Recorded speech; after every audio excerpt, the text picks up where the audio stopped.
Here's your nilaban niya rin eh, diba? Yung ano, alam mo, bago natin siya kamustahin, gusto ko lang din sabihin na siya, ako sumundo kay Bea.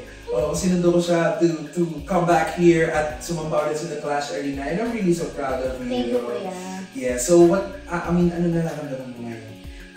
Ngayon, syempre malungkot. Yan, kasi syempre gusto kong lumaban hanggang dulo eh. But yeah, alam ko naman sa sarili ko and alam din lahat ng mga tao na nakasuporta sa akin na ginawa ko yung best ko. And doon palang enough na. Super happy ako na nakilala ko silang lahat, no? Nakilala ko yung bawat season na nakasali na before.